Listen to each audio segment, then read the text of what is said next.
Welcome to ID the Future, a podcast about intelligent design and evolution. Welcome back. This is Jay Richards with the Discovery Institute, and I am joined today by Dr. James Barham, who is editor of a new edition of Thomas Reid's Lectures on Natural Theology. Thomas Reid is an important figure in the Scottish Enlightenment, but not a lot of people know him, so I'm very excited about this new volume. But let me tell you a bit about Dr. Barham. James Barham received his BA in Classics from the University of Texas at Austin, his MA in the History of Science from Harvard University, and his PhD in the History and Philosophy of Science from the University of Notre Dame.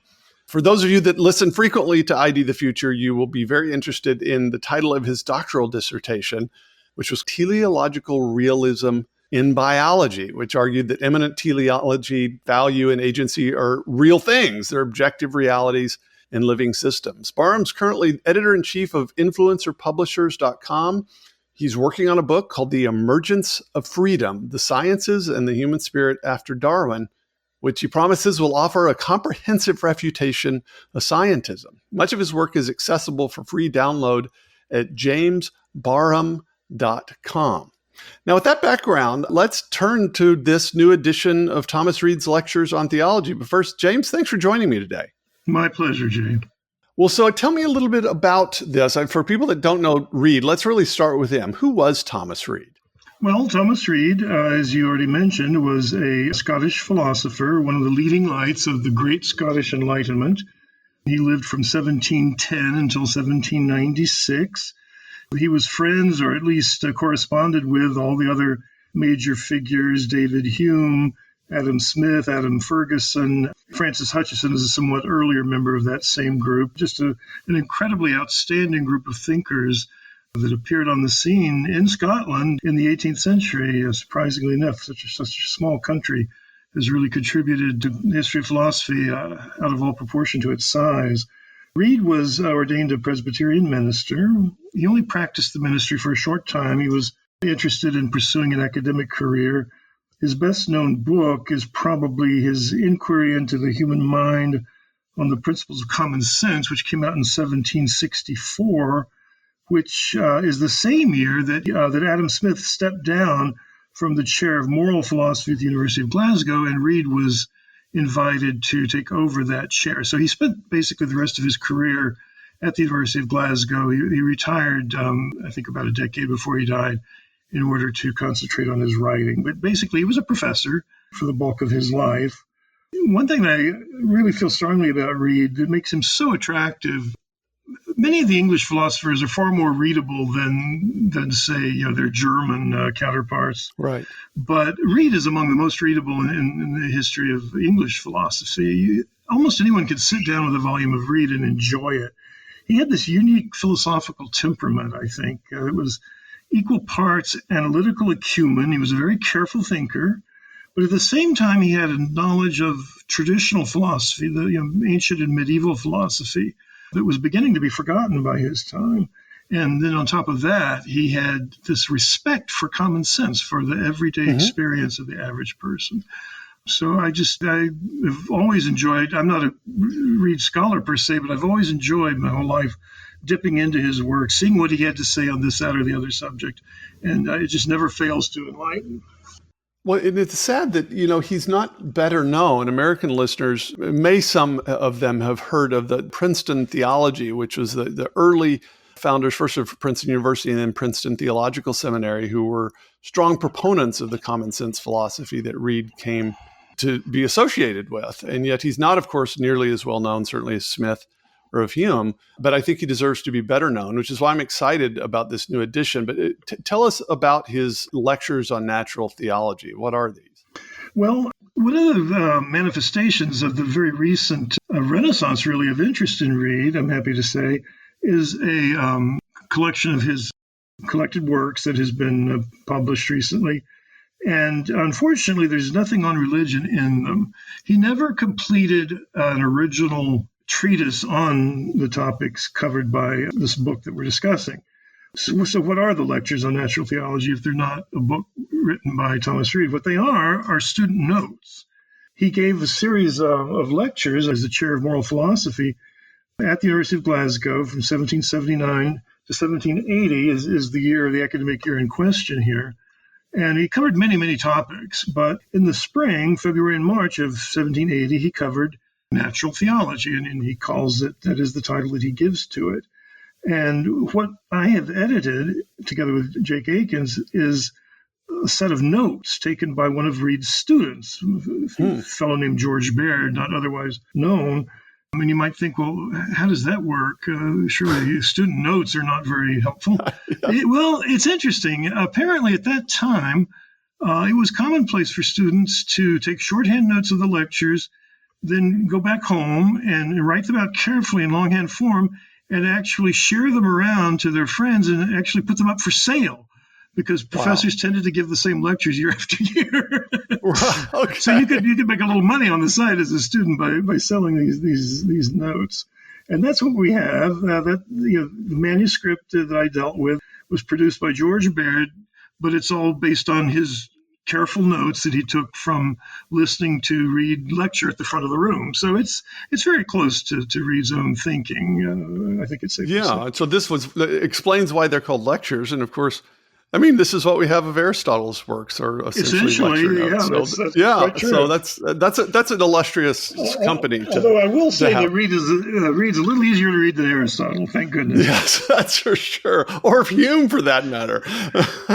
Hume could be. Well, why do you think? Yeah, why do you think a new edition? Why is that a desirable thing to have? There were two previous editions of these notes, but there were problems with both of them, we felt. So just, for example, we just discovered mistakes. My favorite example, I don't think you mentioned John Witherspoon by name, but you mentioned the Princeton connection. And there's a word that occurs in Witherspoon in connection with the problem of theodicy, or the idea that we have to try to justify the existence of God in light of the existence of evil. The word is Beltistian. Now, this word occurs in a slightly variant form, Beltiston, in Reid's lectures. Well, the first editor just copied it down wrong. It didn't make any sense at all, and he admitted in his footnote that he had no idea what it meant. And the second editor got it right, but then he didn't know what it meant either, and he speculated, well, maybe it's from a province in China. Well, what it really is, Beltistan, in other words, but what it really is simply an adjective, an English adjective taken from the Greek beltistos, which means best. So it's the Greek form of the Latin optimum. And throughout the 18th century, the Leibnizian philosophy that, we live in the best of all possible worlds, with the accent on the word possible, was widely discussed and accepted in many places as the best account of theodicy, the justification of God, and disposal of the problem of evil. And he just simply used the Greek form for optimum, which is beltistos.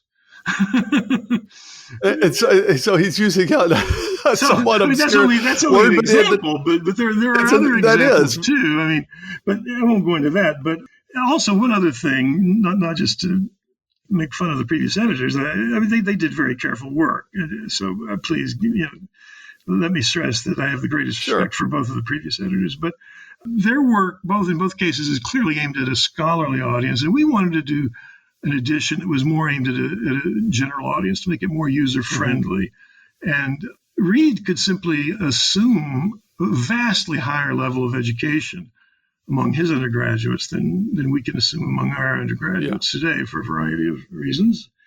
And so what I did is I went through and I took all the names, of which there are hundreds, and I just basically created a little, guide as to who they are. I gave their dates and what their contributions were, why they're being cited in the context. Okay. So that anybody with any background, you don't have to have any background in philosophy even, or certainly in natural theology, to sit down with these and profit from them, because I've tried to do as much work as possible for you in the footnotes. That's great. Well, of course, these are lectures on natural theology. And so since this is ID the Future podcast, what does he say in these lectures about the argument from design specifically? I know he's famous for this, but I'm wondering in these lectures if it comes up. Oh, absolutely. It's one of the main things he talks about. I mean, The lecture series of the whole academic year, I think I already said, covers many, many topics. The sequence, I think it's about 15 or 16 lectures, specifically on natural theology, cover three main topics: the cosmological argument for the existence of God, the teleological argument, and the theodicy problem, which I've already talked a little bit about. Okay. So you're asking about the teleological argument, which is basically the old term for what we call the argument from design. And basically the argument from design, as most of your listeners probably will already know, is just the idea that throughout the living world, certainly, and even the natural world, there are phenomena which show that one thing is adapted for the benefit of another thing, or that the parts of a whole thing fit together with such a precision as to benefit the whole thing, which could not exist without them. And we, as human observers of these phenomena, are at a loss to explain this class of phenomena in any other way than through intelligence of some sort or other. Now, what that intelligence is still up for debate, but certainly, such phenomena cannot be explained through sheer chance, pace, Darwinists, and that would be a whole other discussion, which I'd be happy to have, but we'll pass on that. Nor natural law, kind of intricate design that we're talking about really is never seen as a result of natural law either. And William Paley, a few years after Reid's death, of course, publishes his famous book, Natural Theology, which begins talking about if he found a watch lying on the ground, how would you explain how it got there? And naturally, the only way to explain it would be through human contrivance. So by parity of reasoning, we look at the universe, those aspects of the natural world, which seem to show the same kind of adaptation of the parts to each other in order to support the whole. And we infer then that there must be a mind somehow or other behind the natural world as well. That, in a nutshell, is the argument from design. Now, what Reid does, passing over the cosmological argument, which is a separate set of issues, and the theodicy problem, and just focusing on the design argument, or what he calls the teleological argument, what he does is he organizes the bulk of the lectures according to the concept of kingdoms. So the idea that the mineral kingdom, the vegetable kingdom, and the animal kingdom. And so for the mineral kingdom, he shows the kinds of what we would call fine-tuning arguments. I mean, of course, he didn't know most of our modern 21st century fine-tuning arguments from cosmology, advanced cosmology, but there are others that he was able to refer to. But he places most of the emphasis on life. And he has a beautiful section on the parts of plants, and then several lectures on the parts of animals. And then he places the most emphasis on human beings, the fabric of the human body, the way the human body is contrived to support human life. And also, of course, then he looks at the human mind and how in the world could you ever explain that, something like that. Curious, though, but, I've heard people that don't quite know the sequence will often say that somehow Hume sort of refuted Reid on the design argument. And how would you sort of handle those things? Because I think it's very much overblown, and they tend to get the sequence of these things wrong. But how do you think how does it relate to Hume's? Well, it's interesting, but we need to put it into a larger context.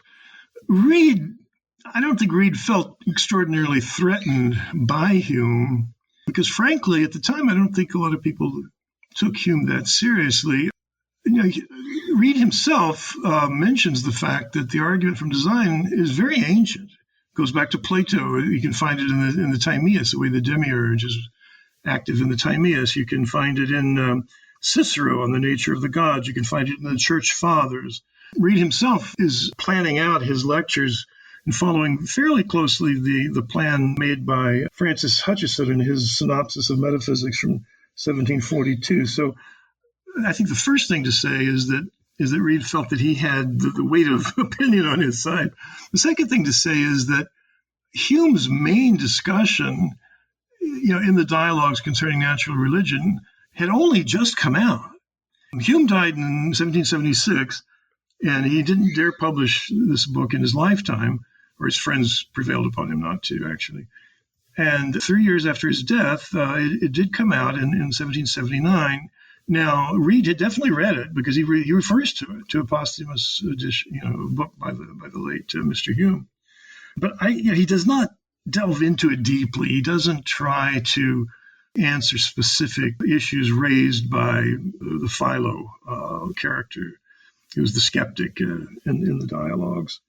Standing back and looking at it in a more general way, what is Hume's actual argument? It's basically just that there's two things. There's the skeptical argument that when it comes to the origin of the universe as a whole, we don't have any experience to go by. There's only the one case to go by.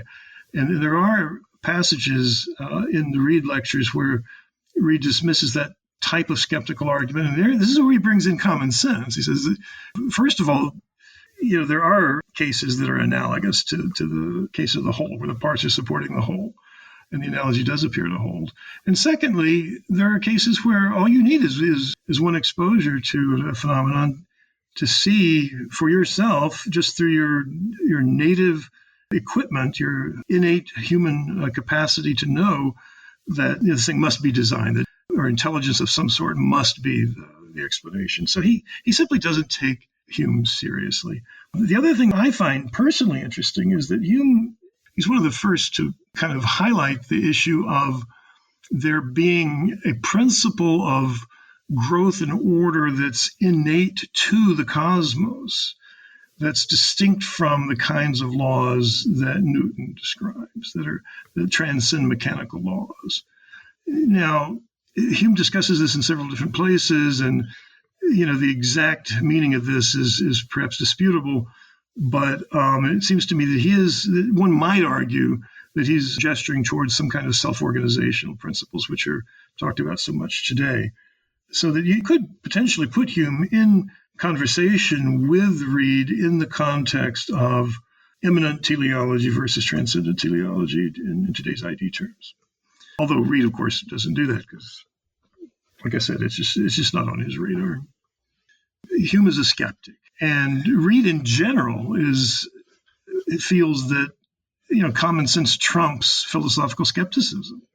Hume did not loom large in his mental universe in the way that Hume looms large in our mental universe. That's right. I mean, that's why very often people that don't know the history of philosophy will think, well, Reid gave his argument and then Hume refuted Reid. Well, no, the sequence wasn't right. I mean, they were contemporaries. Right. And in fact, it's just that, they're doing two different things. And people sort of treat Humean skepticism as if it's some kind of inevitability. But in fact, there's always the question of, look, for most uses, this skepticism, it's not like it's, unimpeachable. There are good reasons at some point to reject it. And so that's why I'm wondering, what do you think, would you say is Reid's relevance, not the relevance of just Reid himself, but these lectures on natural theology, and this, of course, is post-Humean and in post-Darwinian time in the early 21st century, especially with the raging debate about intelligent design and the design. Right. Well, first of all, I would say there's little doubt in my mind that if Reid were alive today, he would be part of the intelligent design movement. I mean, he was totally sold that this was the correct way to understand the evidence of teleology in nature. I mean, the evidence is there. Now, he would obviously have to confront Darwinism and so forth if he were alive today.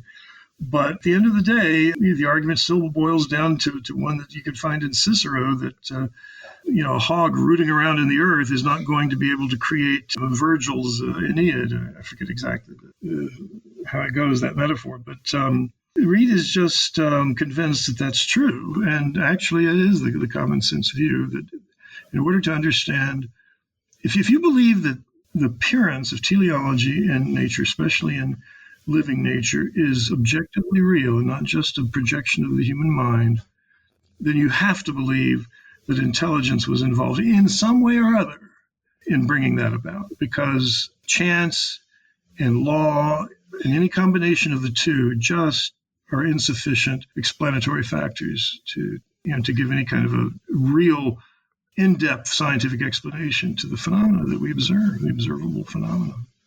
Well, looking around us culturally, we're at the sort of bitter ends of radical skepticism, I think. And we're starting to see the fruits of it. And so I'm hopeful that people will start to reassess Thomas Reid's work. And I'm just excited for this new edition of the Lectures on Natural Theology and the work that you've done on it. So thanks for doing it. Well, thank you for having me. It's been a pleasure, Jay. We've been joined by James Barham, who is the editor of a new edition of the Scottish philosopher Thomas Reid's Lectures on Natural Theology. I'm Jay Richards with the Discovery Institute. Thanks so much for joining. This program was recorded by Discovery Institute's Center for Science and Culture. ID the Future is copyright Discovery Institute.